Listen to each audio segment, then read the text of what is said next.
নমস্কাৰ বন্ধুসকল, আজি আমি আঙুৰৰ স্বাস্থ্য উপকাৰিতাৰ বিষয়ে কথা পাতিম। আমি সকলোৱে জানো যে বিভিন্ন সতেজ ফল-মূলবোৰ আমাৰ সুস্বাস্থ্যৰ বাবে অতি প্ৰয়োজনীয়।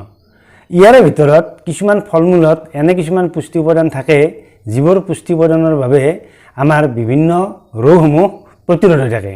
লগতে বিভিন্ন ৰোগ ব্যাধিত আমি আক্ৰান্ত হ'লেও সেই ৰোগ ব্যাধিবোৰ আমি যদি এনে কিছুমান বিশেষ ফল-মূল নিয়মিতভাৱে গ্ৰহণ কৰোঁ তেনেহ'লে এই ফল-মূলত থকা এই পুষ্টি উপাদানবোৰৰ বাবে আমি এই ৰোগসমূহৰ পৰা অতি সোনকালে আৰোগ্য লাভ কৰিব পাৰোঁ।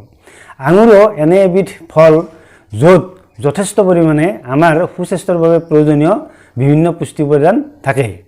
আঙুৰত থকা এই পুষ্টি উপাদানসমূহ হৈছে পটাছিয়াম, মেগনেছিয়াম, মেংগানিজ আদি।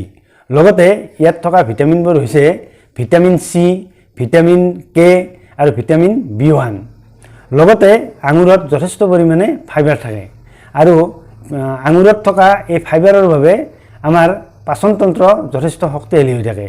গতিকে আমি যদি নিয়মিতভাৱে আঙুৰ সেৱন কৰোঁ তেনেহ'লে আঙুৰত থকা এই পুষ্টি উপাদানসমূহৰ বাবে আমি বিভিন্ন ৰোগ ব্যাধিৰ পৰা হাত সাৰি থকাটো সম্ভৱ। লগতে আমি যদি কিছুমান ৰোগত আক্ৰান্তও হওঁ তেনেহ'লে এই আঙুৰত থকা পুষ্টি উপাদানসমূহে আমাক এই ৰোগসমূহৰ পৰা আৰোগ্য কৰি তুলিব পাৰে। গতিকে বন্ধুসকল, আঙুৰে আমাক কি কি ৰোগৰ পৰা বচাই ৰাখিব পাৰে বা কি কি ৰোগ আৰোগ্য কৰিব পাৰে সেই বিষয়ে আজি আলোচনা কৰোঁ আহক। আঙুৰ সেৱন কৰাৰ পূৰ্বে অলপ নিয়ম মানি চলাটো অতি প্ৰয়োজন। আচলতে এজন প্ৰাপ্তবয়স্ক মানুহে এদিনত 100 গ্ৰামতকৈ বেছি আঙুৰ সেৱন কৰিব নালাগে, কিয়নো 100 গ্ৰামতকৈ বেছি আঙুৰ সেৱন কৰিলে মানুহৰ ডায়েৰিয়াৰ নিচিনা সমস্যাৰ সৃষ্টি হ'ব পাৰে। লগতে বজাৰৰ পৰা অনা আঙুৰ সেৱন কৰাৰ আগতে আধা ঘণ্টাৰ বাবে পানীত তিয়াই থ'ব লাগে আৰু সেৱন কৰাৰ পূৰ্বে ভালদৰে ধুইহে সেৱন কৰিব লাগে, কিয়নো আঙুৰবোৰ সতেজ কৰি ৰাখিবলৈ আচলতে আঙুৰত কিছুমান ৰাসায়নিক দ্ৰব্য মিহলোৱা হয়। গতিকে আঙুৰ সেৱন কৰাৰ পূৰ্বে এই ৰাসায়নিক দ্ৰব্যবোৰ ধুই চফা কৰি ল'ব লাগে, তাৰ পাছতহে আঙুৰ সেৱন কৰিব লাগে। আঙুৰৰ প্ৰথম স্বাস্থ্য উপকাৰিতাটো হৈছে আঙুৰ নিয়মিতভাৱে সেৱন কৰিলে মানুহৰ কোষ্ঠকাঠিন্যৰ নিচিনা সমস্যা অতি সহজে ভাল হৈ যায়। লগতে কোষ্ঠকাঠিন্যৰ বাবে যিবোৰ অন্যান্য স্বাস্থ্য সমস্যাৰ সৃষ্টি হয় সেই সমস্যাবোৰো অতি সহজে ভাল হৈ যায়। আচলতে আঙুৰত যথেষ্ট পৰিমাণে ফাইবাৰ থাকে। আঙুৰত থকা এই ফাইবাৰৰ বাবে আমাৰ পাচনতন্ত্ৰ শক্তিশালী হৈ উঠে আৰু হজম শক্তি বৃদ্ধি পায়। গতিকে আঙুৰ যদি নিয়মিতভাৱে সেৱন কৰা হয় তেনেহ'লে কোষ্ঠকাঠিন্যৰ নিচিনা সমস্যা অতি সহজে ভাল হৈ যায়। আঙুৰৰ 2 নম্বৰ স্বাস্থ্য উপকাৰিতাটো হৈছে আঙুৰ নিয়মিতভাৱে সেৱন কৰিলে জইণ্ট পেইন, আৰ্থ্ৰাইটিছৰ নিচিনা সমস্যা অতি সহজে ভাল হৈ যায়। আঙুৰত আচলতে যথেষ্ট পৰিমাণে magnesium, iron, potassium, vitamin K পোৱা যায়। গতিকে এই উপাদানসমূহে আচলতে আমাৰ হাড়ৰ স্বাস্থ্য ভালে ৰাখে।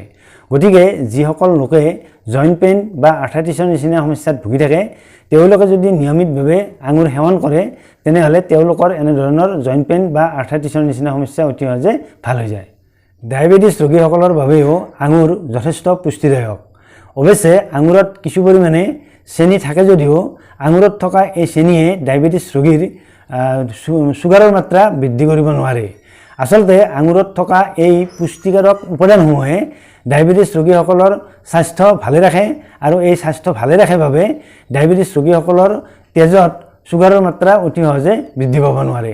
সেইবাবে ডায়েবেটিছ ৰোগীসকলে নিয়মিতভাৱে আঙুৰ সেৱন কৰিব লাগে। অৱশ্যে ডায়েবেটিছ ৰোগীসকলে 100 গ্ৰামতকৈ কিছু কম আঙুৰ সেৱন কৰাটো ভাল। আঙুৰৰ আন এক উপকাৰী গুণ হৈছে আঙুৰত যথেষ্ট পৰিমাণে ভিটামিন চি আৰু এণ্টিঅক্সিডেণ্ট পোৱা যায়। সেইবাবে নিয়মিতভাৱে আঙুৰ সেৱন কৰিলে শৰীৰৰ ৰোগ প্ৰতিৰোধ ক্ষমতা অতি শক্তিশালী হৈ থাকে। যিসকল লোকে শৰীৰৰ ৰোগ প্ৰতিৰোধ ক্ষমতা দুৰ্বল হোৱাৰ বাবে সঘনাই চৰ্দি, কাহ, জ্বৰ বা অন্যান্য ৰোগত আক্ৰান্ত হৈ থাকে তেওঁলোকে যদি নিয়মিতভাৱে আঙুৰ সেৱন কৰে তেনেহ'লে তেওঁলোকৰ শৰীৰৰ ৰোগ প্ৰতিৰোধ ক্ষমতা অতি সহজে শক্তিশালী হৈ উঠে, যাৰ বাবে চৰ্দি, কাহ, ব্ৰংকাইটিছ বা বিভিন্ন ধৰণৰ কফৰ সমস্যা এনেধৰণৰ সমস্যাবোৰ অতি সহজে ভাল হৈ যায়।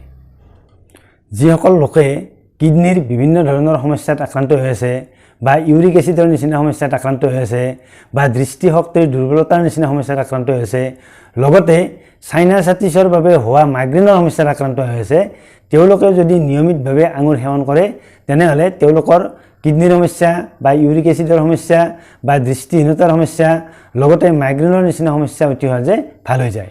গতিকে এনে সমস্যা থকা লোকে নিয়মিতভাৱে আঙুৰ সেৱন কৰিব লাগে। আঙুৰৰ আন এক স্বাস্থ্য উপকাৰিতা গুণ হৈছে আঙুৰ নিয়মিতভাৱে সেৱন কৰিলে ছালৰ সমস্যা অতি সহজে ভাল হৈ যায়। যিসকল লোকে ছালৰ বিভিন্ন ধৰণৰ সমস্যাত ভুগি আছে তেওঁলোকে নিয়মিতভাৱে আঙুৰ সেৱন কৰিব লাগে। আচলতে আঙুৰত যথেষ্ট পৰিমাণে ভিটামিন চি আৰু এণ্টিঅক্সিডেণ্ট পোৱা যায়। সেইবাবে নিয়মিতভাৱে আঙুৰ সেৱন কৰিলে ভিটামিন চি আৰু এণ্টিঅক্সিডেণ্টৰ বাবে ছালৰ বিভিন্ন ধৰণৰ সমস্যা অতি সহজে ভাল হৈ যায় বা নিয়মিতভাৱে সেৱন কৰিলে ছালৰ এনেধৰণৰ সমস্যাবোৰ হ'ব নোৱাৰে। গতিকে যিসকল লোকে ছালৰ বিভিন্ন ধৰণৰ সমস্যাত ভুগি থাকে বা যিসকলৰ ছালৰ উজ্জ্বলতা কম বা যিসকল লোকৰ ছালত বলিৰেখা বা বয়সৰ চাপ পৰিছে তেওঁলোকেও যদি নিয়মিতভাৱে আঙুৰ সেৱন কৰে তেনেহ'লে তেওঁলোকৰ ছালৰ এনে সমস্যাবোৰ অতি সহজে ভাল হৈ যায়। বন্ধুসকল, আঙুৰ নিয়মিতভাৱে সেৱন কৰিলে কি কি স্বাস্থ্য সমস্যাৰ পৰা অতি সহজে ভাল পোৱা যায় বা কি কি স্বাস্থ্য সমস্যাক আমি প্ৰতিৰোধ কৰি ৰাখিব পাৰোঁ সেই বিষয়ে কথাখিনি শুনিলে। যদিহে আপোনালোকে আজিৰ ভিডিঅ'টো ভাল পাইছে তেনেহ'লে ভিডিঅ'টিত লাইক এটা কৰিব, লগতে ভিডিঅ'টি শ্বেয়াৰ কৰিবলৈও আপোনালোকক অনুৰোধ জনালোঁ।